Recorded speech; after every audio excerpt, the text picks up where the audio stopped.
speculating. I'm telling you based on what we've experienced and based on what we've done.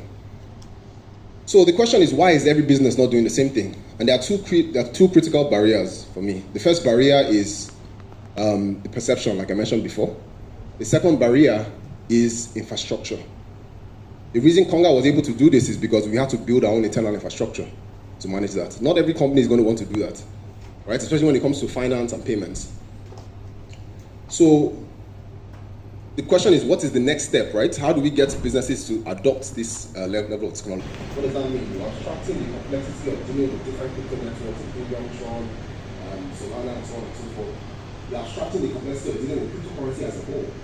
All you're doing is you're building the largest liquidity pool of foreign currency so that African businesses can tap into that. I think very, very apt conversations.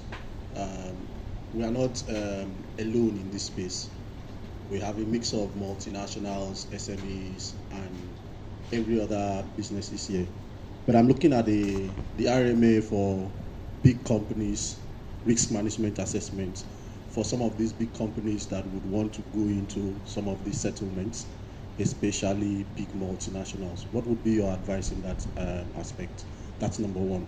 Number two, I think we need to move from settlement to how we harness the infrastructure, like you said, the strategy, the working capital for small retailers.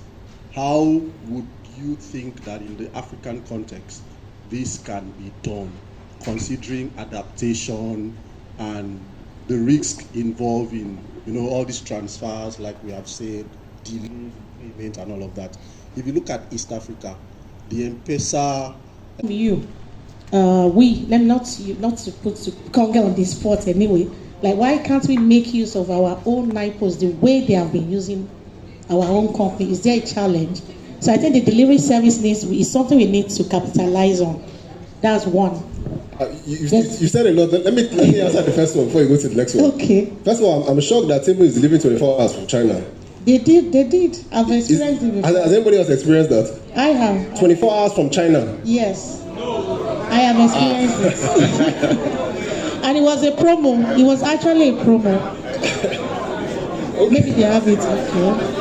Okay. What house? Okay. Well, I think she has very, very interesting points, right? Yes. So that they can catch your points. Okay. One house. Okay, please. Okay, go ahead, please. Okay. So I think let's even take a step back, right? So let's even start with Conga. You had mentioned that Conga has gone through a recession. I think that's what you called it.